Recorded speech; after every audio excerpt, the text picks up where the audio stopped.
Let's get to the main event. Today, I want to talk about abs. I got everybody's attention. Everybody loves abs. So I get questions from women all the time asking about, how do I get abs? Can I get abs? I want abs. I want that flat tummy, right? And so what I want to talk about today is, how to get abs. What are you doing that's probably slowing you down from getting abs? And dispelling some common ab myths in hopes that you leave this call with some hope, finally believing, yes, abs will happen for me. I want to give you some hope today, okay? Even if you've never had abs in your life, I'm going to explain it to you today. Sound good? Excited? Everybody's on the edge of their seats? Okay, awesome. So, first thing I want to do is distinguish between abs versus a core. Okay, you both heard those terms before, abs and core. They're interchangeable in some sense, but I'm going to differentiate them today so we have a clear goal here. Abs are just the aesthetics, right? Abs are aesthetics. Core is performance. Okay, abs are the front of your torso, those lines, the six pack. Okay, whereas core is all your muscles combined that are wrapped around your torso. Okay, so abs are just aesthetics. Core is for performance, and today we're just going to focus on how to get abs, okay? Not strengthen your core. That's a different video. Today is how to get the aesthetics of those abs, okay? Now, let's start by getting rid of some myths that we've probably heard before, okay? So myth number 1, ab exercises burn belly fat. Who's heard that one before? Yeah, who believed that at one point? Who still believes it? Not after this call.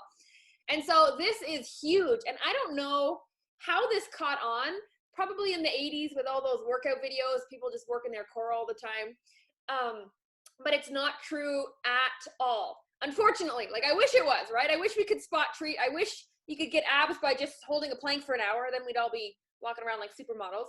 But that's just not the case, okay? So if you're doing ab exercises every day, if you're telling yourself I should add in more ab exercises because you think it's going to give you a flatter tummy faster, that's not going to happen, okay? So I would just cut that out completely if that has been your intentions, okay? You cannot spot treat. Your body will lose the weight where it wants to, when it wants to, okay? And how you lose weight, the order and where it comes off your body, that is completely determined by your genetics, okay?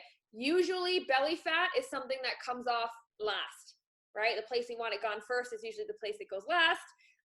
So the reason most women struggle having those abs and kind of give up on abs is because they haven't ever been in a weight loss phase long enough for their body to start to target that area.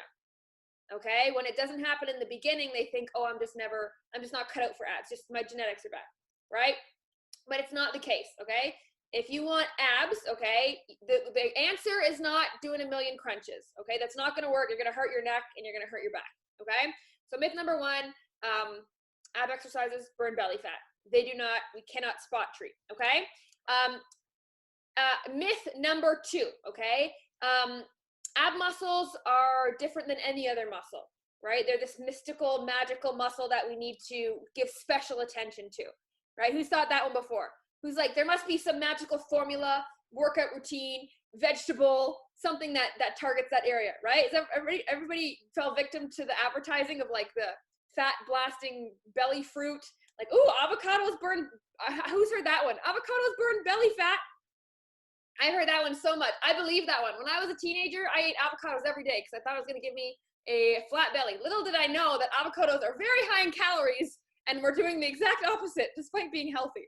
So these ab muscles are just like every other muscle in your body, okay? If you want your abs to get more endurance, you train them like you would want your bicep to get more endurance. If they want to get stronger, you train them like you'd want to get your quads to get stronger, okay? They're not this magical group of muscles that need different attention or an exception or anything like that, okay?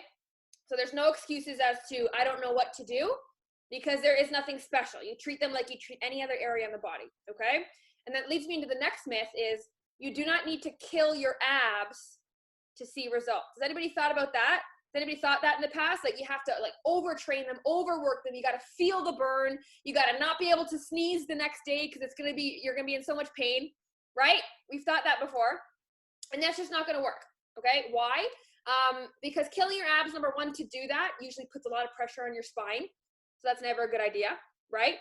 And number two, when you work out so intense and so frequently, you require longer recovery times, right? And when you do that, you're missing opportunities to train more, okay? So when it comes to any muscle in the body, abs included, your goal should be frequency and consistency, not intensity, okay? The indicator of a good workout does not always have to be that you're sore. Has anybody thought that before? Has anybody finished a workout and the next day they were expecting to be sore and they're like, oh man, I must have not had a good workout, right? Not the case. Not the case. You do not always have to be sore, okay? Working them and in the moment, if you are focused and getting a good full contraction of whatever muscle you're working, that's a good workout, okay? Whether or not that makes you sore the next day is irrelevant, okay? But it shouldn't make you super, super sore all the time. Otherwise, you're missing opportunities in between to add more training in. Does that make sense, ladies?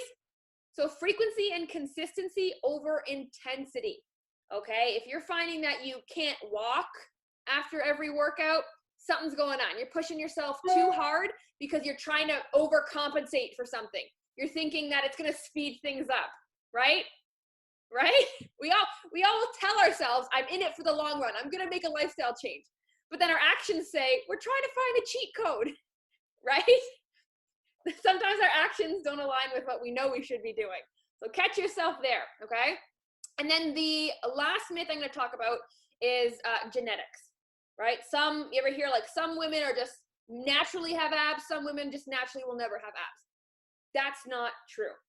There's hope for you, okay? It's not true. It does not matter your genetics. Your genetics do not affect whether or not you can have abs, okay? What your genetics usually affect is how easy it is for you to lose weight, right? So how long or how slow or how fast is what your genetics play a part in, right? Not that you can't get there, it's just the pace at which you get there. Does that make sense? And again, why do most women not ever get those abs they want? Because when you ask any woman what her goal is, somewhere in there she'll say flat tummy, right? Almost every single one of your girlfriends, what do they want? I wish my tummy was flatter, right? The bottom, I wish the little pouch was gone. So the only reason the world isn't full of flat tummies is because no one is sticking around long enough for the body to target those areas, right? Usually you'll lose weight in the face, the arms, the legs, the back. Those are the areas we lose it first. And then the universe is testing you, saying, are you really going to do this? Do you really want it? Because you got to stick around longer if you want it on the belly. Okay, so genetics do not play a part in that. They play a part in usually your metabolism, and your metabolism will determine how fast or how slow you lose weight. Okay, but giving up because you're not seeing abs yet, that's not an excuse. Not seeing abs is not an excuse. It just means you haven't been doing it long enough, right? That's all that it means. And if you're starting with a large amount of excess fat on your body, you can't have the expectation of dropping down, getting abs in a couple months. That's setting yourself up for failure as well, okay? So genetically speaking, everybody listening to me right now can have abs. Is that exciting? They're there. They're there. They're ready to peek through. They're just hiding right now.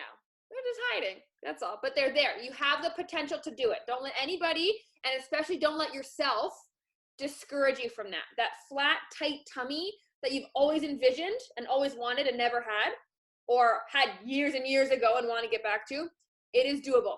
Even if you're in menopause, even if you've had children, you can have that ab definition. You can have those lines back, okay? And some of you are like, hell no, what? I'm serious. I'm serious, okay? So get excited from that, okay? Now, let's talk about ab anatomy, okay? Because people think, abs are just worked through sit-ups or crunches, right? And so let's do a little science lesson. You guys are gonna learn lots today about ab anatomy, okay? So let's talk about the front of our torso, right? That's the abs we're talking about today, not the core, which is all the way around us. In the front of your tummy, you have 4 main muscle groups, okay? 4 main muscles, okay? You have your rectus abdominis, okay? It's fancy. And that basically all that does is it just flexes your torso. That's what you work in a sit-up or a crunch, okay? That burn you usually get, that's that muscle, okay? Then you have what's called your transverse abdominis. This one is very deep, which means it's like really inside. And this one is a stabilizing muscle, okay? So this will be something that you work in a plank, right? You're not moving, but you feel your core being worked, right? Okay, it's also called anti-rotation. So let's say you were standing and someone ran up and pushed you from the side. You fighting that push and trying to stay straight, that's the transverse abdominis, trying to stabilize your spine and your pelvis. Does that make sense? So that's a really important one for overall spine health. And then you have your internal and external obliques. Okay, those are the ones that help you twist and bend. Okay, so that's it. Super simple. We didn't have to go to school for that. You just learned everything I learned in college. So just the 4 ab muscles. And the reason I tell you this, ladies, is because we usually, when we're working out or when we have, this ab goal in mind, we only stick to the basics, right? We only stick to spinal flexion most of the time, right? Up and down and up and down and bending. And we put so much pressure on our spine. But if you want a balanced look, okay, so not only functionally, like do you want a strong overall core, but if you want a pleasing aesthetic where you have even definition, a balance in the abs that are going to show, or even symmetry, you have to work your abs in all different motions, right? If you lose weight and get abs from just doing sit-ups, it's not going to be very pretty and it's not going to be very functional. You'll have the abs because you would have built the rectus abdominis like we talked about, but then you're missing the other areas and it's not going to look as sexy as you're looking for. You want the lines, you want the side lines, you want that little one down the middle, right? I know you all know what I'm talking about. You want what Halle Berry has coming out of the water in James Bond, right? You guys are funny. So it's important that we work all different ranges of motion, okay? And with the Fit Queen workouts, you know that we do that. You're already moving all over the place, funny positions your body's never done before. But if you're wanting to add extra, okay, or if you're going on your own, okay, or if you're teaching somebody else, you got to make sure that you mention the different ranges of motion, okay? You got to make sure that everything is moving at all angles, and that will keep you aesthetically pleasing and also just strong and healthy long term, so we don't get any bulging discs or degenerating discs, or we don't throw our back out when we slip on ice, all that stuff. We need that stuff too, okay? Now, that's, physically how we build our abs, right? But of course, the biggest thing is you need to have a low body fat percentage, right, ladies? We got to have a low body fat percentage.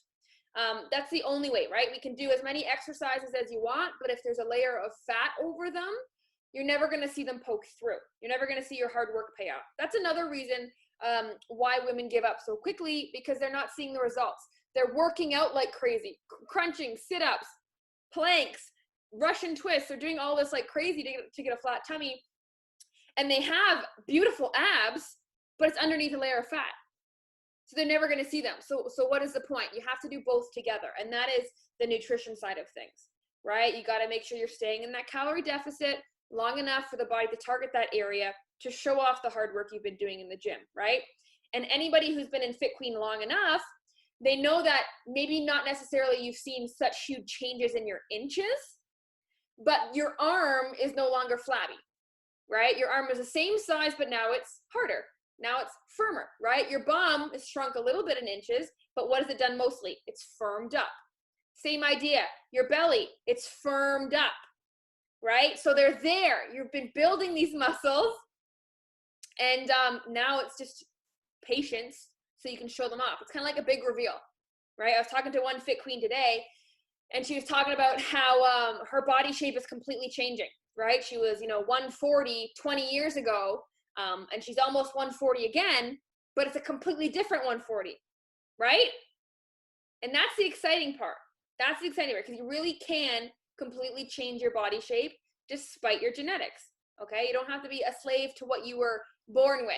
We can manipulate it. We can change it. And I need you to believe that, okay, in order to start that process, okay? So I want you to get rid of the limiting beliefs in your mind of I'm too old, I'm too injured, it's been too long, I've had kids, all of that, okay? If you want to embrace the weight loss journey, your health journey, and you truly mean that, that means you're changing your life, you're restructuring your life, and you're on a lifelong path, right? So it's only a matter of time. If you've truly committed to that path, it's only a matter of time until you get the flat stomach.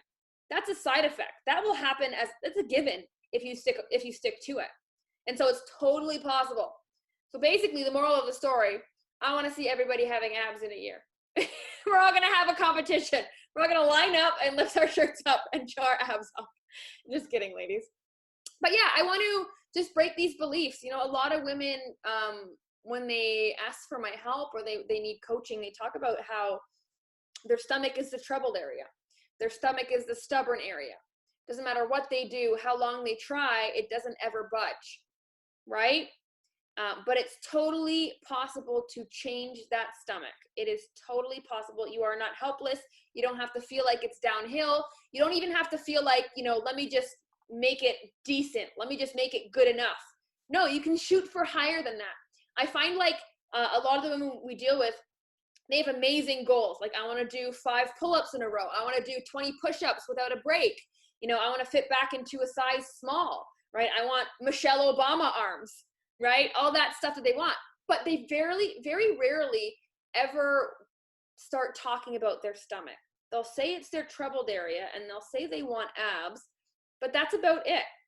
There's no further conversation about it, because it's almost like you've convinced yourself that it's just not going to happen. So you'll take what you can get, right? You'll take good enough, right? You'll look in the mirror, and if you say, oh, that'll do, then we'll stop there, right? Who thought about that before you started your journey, right? Did you look in the mirror and just say, oh, that's as good as it's going to get, right? Throw your hair in a bun, throw on some sweatpants or some leggings because they're stretchy and you got that waist, that little extra inches in the waist, and then you throw on a sweater, right? We say that stuff, but I want you today to know the science behind abs, because they're possible. And if you truly believe abs are possible, which you've been fighting for so long and you just thought were impossible, right? Who thought, or who still thinks abs are impossible? Who always thought abs were impossible? They weren't for me. They're great, but they're not for me, right? If you can believe that abs are possible, well, then imagine what that opens the door to.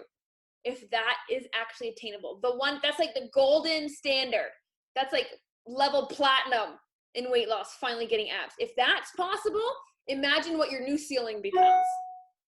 And that's what I need you to get motivated and excited from this call today. Okay, there's science behind it. Your genetics do not matter. You just have to be in this game long enough for your body to start losing fat on your stomach. And until then, we got to make sure we're working the abs in the proper ranges of motion so you have a nice balanced core when we get there. And if you believe that, that's half the battle. Believing you can have abs is literally half the battle, because I deal with women all the time who I say, yep, we're going to get you a 6-pack. And they're like, yeah, no. And that completely turns them off. They're just like, no way. It's just so far out of their scope. But I need you to start bringing it into your scope. You don't have to believe it 100% yet. You can just be like, okay, maybe I'll believe it in a couple of weeks or a month. It's still on the table. Don't throw it completely off the table yet, okay? Because this is a mindset shift. And I actually heard a really cool quote by Dan Sullivan a couple days ago. And the quote was, everyone listening right now is performing at their 100%. And then it goes ... of their mindset ceiling. So everyone on this call right now is performing at 100% of their mindset ceiling. Does that make sense, ladies? Everybody right now is performing at 100% of what you're capable of, 100% of your potential, of whatever that mindset ceiling you've set is. And so we have to constantly keep thinking about why we've been thinking certain things. And abs, as simple and as trivial as it sounds, that's a first step to pushing your mindset ceiling. If abs are possible, then what's the next step? Have you even thought that far in advance, ladies? When you get abs, then what? Then what's your next goal? You're like, well, that was it. That's it. That's all I ever thought. So push that mindset ceiling. Right now, you're 100% capacity of your mindset ceiling. What's that next step? What's blocking you? What's that one thing that you fantasize about, you dream about? You know, what do you compare yourself to with other people? You know, that comparison we get stuck in? What's the one thing that always pops up there? And how is that keeping you at your current mindset ceiling? Crazy thought, absolutely crazy thought. But it is so true. And it's as simple as accepting you have abs. Just that simple switch. Not, that would be nice, to, I'm going to get it. Because you still only tell yourself, yeah, that would be nice. Why? Because that way, if you don't reach it, you won't be let down. But I'm not telling you it's an if. It's not an if. It's a when. So you're either going to go all in or all out. And what's it going to be? Because if you're all in, that mindset ceiling, it just lifted another layer. All right, ladies? So let me know what your takeaways are. Let me see your takeaways. Yeah, you guys are funny. Yep, that's why we buy Spanx. Yep, exactly. Yep, the below the belly button is often a troubled area, especially if you've had kids before. It tends to have a lot of loose skin. But that does not mean that we cannot naturally tighten it, and we cannot build the muscle underneath it so it protrudes out more, and we can tighten the skin, and then we can burn the fat in front of it so you can show off more. There's definitely ways around all of it. Nothing is impossible if our mindset has no ceiling. Yes, raise your mindset ceiling. Raise the roof of expectations. There it is. Expect more from yourself. Expect more from yourself. If you can't, then how's everybody else going to? How's everybody else going to treat you? Is everybody else going to think your journey is a joke? Are they going to treat you with the same level of respect? If your expectations aren't the highest of you, no one should have higher expectations of you than you. Set the standards high. Set the standards high of what you're capable of. And don't get it mixed up, right? It's not you striving for perfection and then being upset when you don't reach it. It's setting the standards high because you're not giving yourself enough credit. You're not giving yourself enough room to see what you're capable of. That mindset ceiling is boxing you into your comfort zone of, oh yeah, that would be nice, but it's not for me. Or that would be nice, but it's probably not going to happen to me. You're boxing yourself in with your own expectations. When's the last time you revisited your expectations for yourself, your true goals, your true flaws, your accomplishments? When have you done, if you set up a dating profile, what would you write? If you set up a dating profile for yourself, would you be excited to set it up, or would you have not much to write? You should be excited to write it because you're so interesting and you've accomplished so much and you push yourself. There should be so much to write. Like, oh my God, I resisted that pizza last week. Like, that's exciting. I don't know if a potential suitor would want to know that, but you would have lots of stuff to write about. So keep that in mind. Like, you should be the biggest fan of yourself. Stop limiting yourself because you're afraid of failing. You will fail. And every big goal you have, you will never reach it the first time around. Guaranteed. Never. Never. So stop being upset when it doesn't happen and giving up in that moment, right? Just because you don't have abs today doesn't mean you're going to not have it in a couple months, in a year. What's your mindset ceiling tricking you into holding yourself back from? And that's for you. That's for you to sit down with. What is your mindset ceiling tricking you into holding yourself back from? You just think, right now you think, you're not even thinking it's possible because you don't even give it attention because it probably seems so outrageous. Those are the things that you need to revisit and say, is it so outrageous? Or is it just at the top of my mindset? Is it on the other side of my mindset ceiling? What's on the other side? I know you know what I'm talking about, and I know you have some ideas. So really important to do that little audit on yourself. What am I holding myself back from because I'm afraid of failing it? And then just say, I'm going to fail it, but then I'm going to keep trying. And then you've just lifted that layer. You've just built another layer, another level in your house. You've raised the ceiling. You've raised the roof. So that is my goal for you, ladies. That is my task for you. Okay? Up your expectations, up your standards of yourself, because you set the tone for how everybody else treats you or how serious everybody's going to take this health journey in your life. So up your expectations. And then what is one thing you can do that is on the other side of your ceiling? What is the one thing you can do? Is that abs, now that you know that it's possible?